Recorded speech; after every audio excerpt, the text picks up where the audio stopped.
Please subscribe and press the bell icon for every new videos.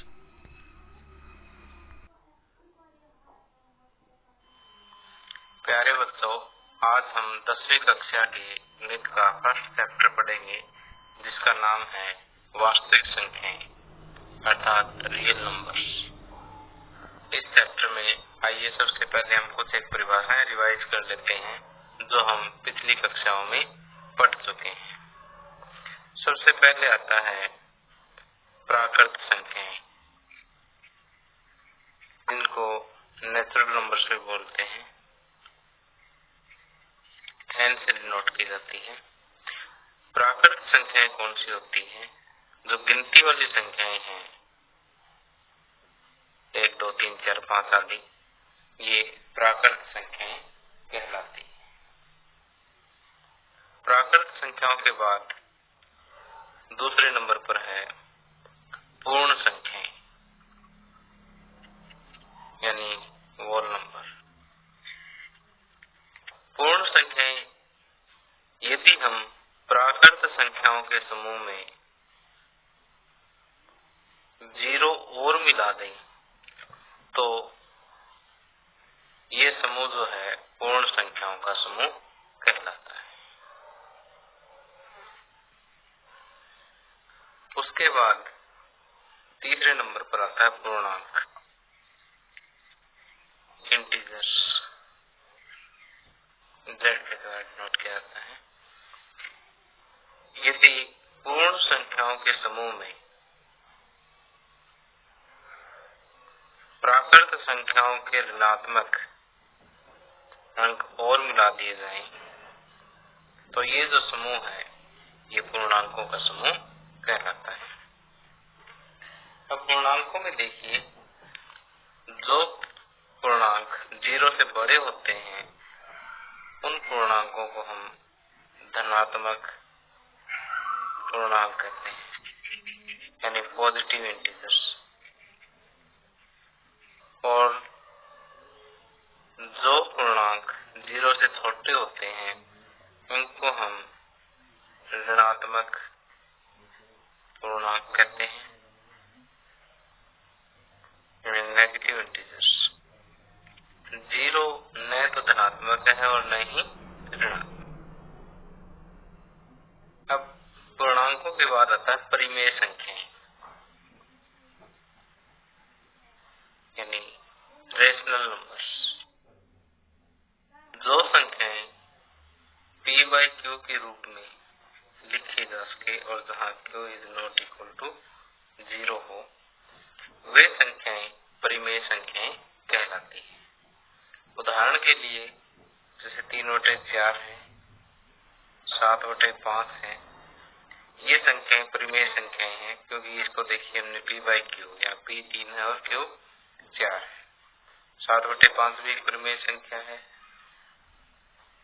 7 p हो गया, 5 q। देखिए यहाँ पर हर 0 भी नहीं है तो ये परिमेय संख्याएं हैं। इसी प्रकार अगर हम कोई भी पूर्णांक उठा दें, जैसे 4 है, 4 को आप 4/1 कह सकते हैं, तो ये भी हमने p/q के रूप में लिख दिया और यहाँ पर q is not equal to 0 है। तो इसका मतलब 4 भी एक परिमेय संख्या है। -3 को भी आप लिख सकते हो -3/1 यानी p/q के रूप में, ये भी लिखी गई है। -3 भी एक परिमेय संख्या है। तो यहाँ से अगर हम देखें तो जितने भी पूर्णांक है वो परिमेय संख्याएं हैं, जितनी पूर्ण संख्याएं हैं वो पूर्णांक है, जितने प्राकृत संख्याएं हैं वो पूर्ण संख्याओं का ही एक भाग है। तो आगे आता है अपरिमेय संख्याएं किसे कहते हैं? Irrational number.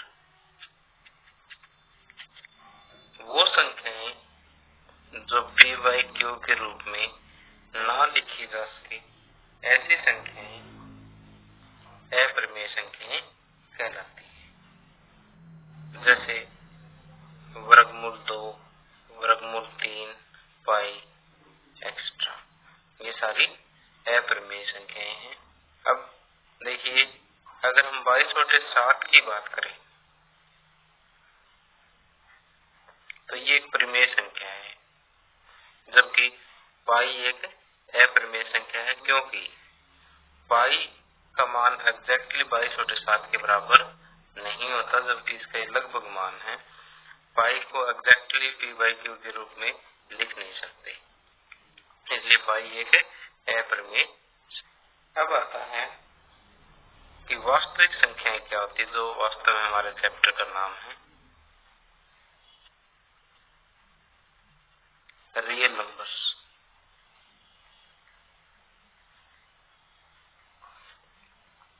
अब जो हमने परिमेय संख्याएं पढ़ी है और अपरिमेय संख्याएं पढ़ी है, परिमेय तथा अपरिमेय संख्याओं का समूह वास्तविक संख्याओं का समूह कहलाता है। परिमेय और अपरिमेय संख्याओं का समूह वास्तविक संख्याएं कहलाता है। आगे आता है यूक्लिड विभाजन प्रमेयिका। यूक्लिड विभाजन प्रमेयिका को समझने से पहले हम ये जानते हैं कि प्रमेयिका शब्द का अर्थ क्या होता है। प्रमेयिका इंग्लिश में इसको लेमा बोलते हैं। प्रमेयिका एक सिद्ध किया हुआ कथन होता है जो अन्य कथनों को सिद्ध करने के लिए प्रयोग किया जाता है। यूक्लिड विभाजन प्रमेयिका को समझने के लिए हम बिल्कुल सिंपल सा एक उदाहरण लेते हैं पहले, कि मान लीजिए हमारे पास कोई दो धनात्मक पूर्णांक है, जैसे 21 और 5। यहाँ हम देख रहे हैं कि 21 जो है 5 से बड़ा है। यदि हम 21 को 5 से भाग दें तो 5 चौके 20, शेष 1 बच जाता है। तो हम 21 को क्या लिख सकते हैं, 21 को लिख सकते हैं 5 गुणा 4 प्लस में शेष। अब हमें पता है कि शेष कभी भी 0 से छोटा नहीं होता, यानी 0 हमेशा ही शेष रहेगी और शेष हमेशा ही भाजक से छोटा होता है। तो ठीक इसी तरह से हम इस रिजल्ट को थोड़ा जनरलाइज कर रहे हैं कि मान लीजिए हमारे पास a और b दो धनात्मक पूर्णांक है। 21 और 5 की जगह पर मैंने a और b कोई भी दो धनात्मक पूर्णांक ले लिए। मैंने मान लिया कि a जो है b से बड़ा है। यदि मैं a को b से भाग दूं तो हमारे पास दो अद्वितीय पूर्ण संख्याएं q और r प्राप्त होगी, जिसको हम लिख सकते हैं कि a बराबर, जैसे 21 को लिखा हमने 5 गुणा 4 प्लस 1, तो ठीक उसी तरह से a को b गुणा q प्लस r, जहाँ पर शेष हमेशा ही 0 से बड़ा या 0 के बराबर होगा, लेकिन भाजक b से छोटा होगा। अब देखिए हमें यहाँ से एक ये कथन प्राप्त हुआ है कि a बराबर bq प्लस r, जहाँ 0 इज लेस देन और equal to r which is less than b। तो ये जो कथन है ये और कुछ नहीं है, ये यूक्लिड विभाजन प्रमेय का ही है। तो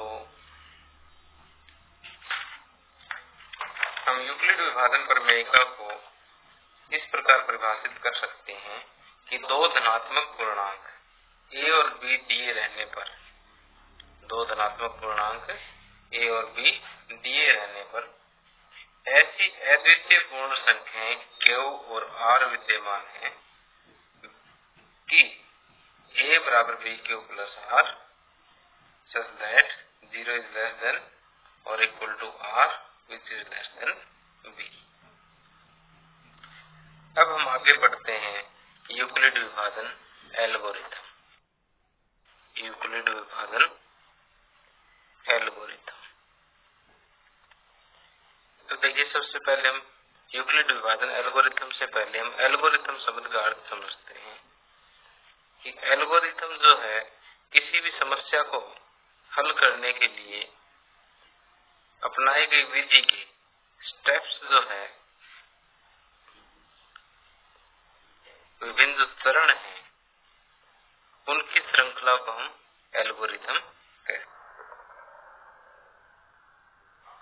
अब यूक्लिड विभाजन एल्गोरिथम वास्तव में दो धनात्मक पूर्णांकों का HCF निकालने के लिए, HCF जिसको आपने हिंदी में महत्तम समावर्तक के नाम से पढ़ा है, दो धनात्मक पूर्णांकों का महत्तम समावर्तक यानी HCF निकालने के लिए हम एक विधि का प्रयोग करते हैं। उस विधि के जो चरण है वही यूक्लिड विभाजन एल्गोरिथम, और इस एल्गोरिथम में हम यूक्लिड विभाजन प्रमेयिका का प्रयोग करेंगे, यानी इस तरह से भाग विधि द्वारा हम HCF ज्ञात करेंगे। यदि यूक्लिड विभाजन एल्गोरिथम को एक सामान्य रूप से समझें तो मान लीजिए कि हमारे पास C और D कोई दो धनात्मक पूर्णांक है। मान लेते हैं कि C D से बड़ा है। जब हम C को D से भाग करते हैं तो हमें दो अद्वितीय पूर्ण संख्याएं Q और R प्राप्त होगी। तो यहाँ पर हम C को लिख सकते हैं C बराबर DQ प्लस R। ये यूक्लिड विभाजन एल्गोरिथम का फर्स्ट स्टेप है कि हम यहाँ पर C और D पर यूक्लिड विभाजन प्रमेय का लगाएंगे। अब इसका रिमाइंडर चेक करेंगे। यदि रिमाइंडर 0 आता है तो D जो है यानी भाजक जो है इस स्टेज पर वो C और D का HCF होगा। लेकिन अगर R=0 नहीं है तो हम फिर से यूक्लिड विभाजन प्रमेय का R और D के लिए अप्लाई कर देंगे। फिर उसी तरह से हम दूसरा भागफल और शेषफल ज्ञात करेंगे। फिर इस स्टेज पर रिमाइंडर चेक करेंगे, शेषफल चेक करेंगे। अगर यहाँ पर शेषफल 0 आ जाता है तो इस समय जो इस स्टेज पर जो भाजक है वह C और D का HCF होगा। लेकिन अगर यहाँ पर भी शेषफल 0 नहीं आता तो फिर इसी प्रोसेस को हम आगे तक इसी तरह से रिपीट करते रहेंगे और ये प्रोसेस उस समय जाकर के रुकेगा जब शेषफल 0 आएगा और उस स्टेज पर उस स्थिति में जो भाजक होगा वही C और D का HCF होगा। यही यूक्लिड विभाजन एल्गोरिथम।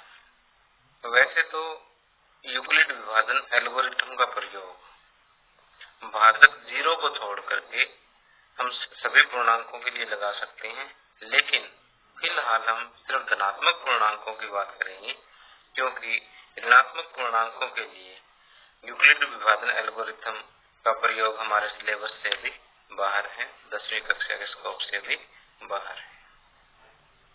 इसलिए हम यूक्लिड विभाजन एल्गोरिथम का प्रयोग यहाँ पर सिर्फ धनात्मक पूर्णांकों के लिए ही करेंगे। आगे उदाहरण 1, 4052 और 12576 का HCF यूक्लिड विभाजन एल्गोरिथम का प्रयोग करके ज्ञात कीजिए। तो यहाँ पर हमें दो संख्याएं दे रखी है, 4052 और 12576। तो यहाँ पर हम देखते हैं कि 12576 बड़ा है 4052 से, इसलिए हम 12576 को 4052 से विभाजित करते हैं, भाग देते हैं। तो भाग देने पर 3 दूनी माइनस करेंगे तो 0, 2, 4। अब देखिए इस स्टेज पर हमने चेक किया कि यहाँ पर रिमाइंडर भी 0 नहीं आया है। तो यूक्लिड विभाजन एल्गोरिथम से यहाँ पर हम क्लियर करते जाते हैं काम।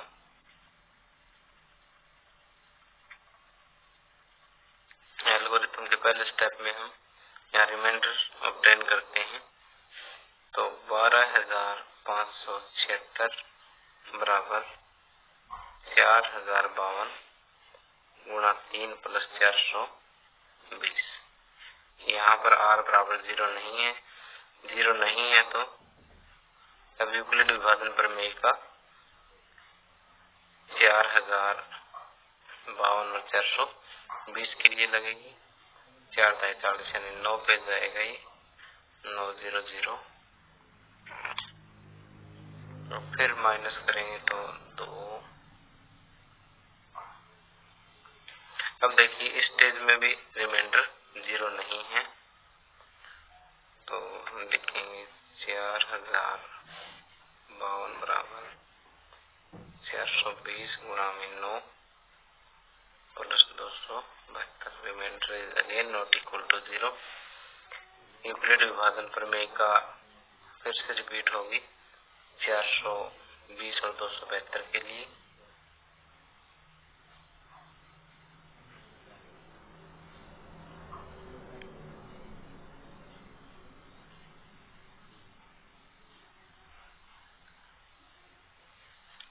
अब 420 बराबर 272 गुणा 1 प्लस 148।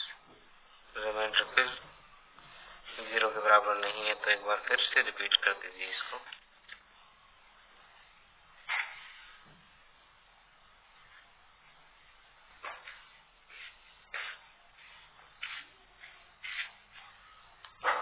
फिर रिमाइंडर 0 नहीं आया है।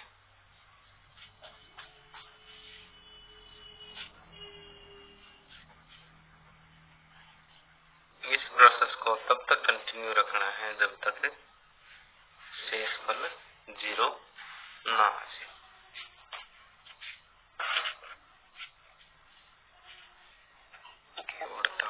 बराबर 124 गुणा 1 प्लस में 24।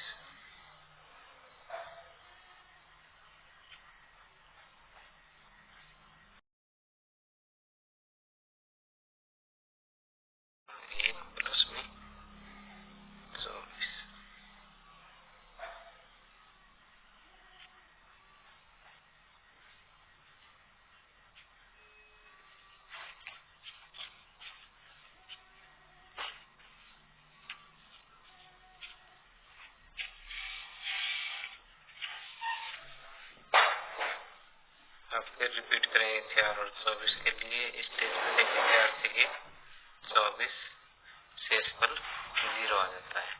शेषफल 0 आते ही एक प्रक्रिया रुक जाएगी यहीं पर। और इस स्टेज पर जो भाजक है यानी 4 वो 4,052 और 12,576 का HCF होगा। तो 24 बराबर हम लिखेंगे 4 गुणा 6 प्लस 0 और यहाँ पर रिमाइंडर क्या होगा 0 होगा। तो हम लिखेंगे यहाँ शेषफल 0 है, इसलिए यह प्रक्रिया समाप्त हो जाती है।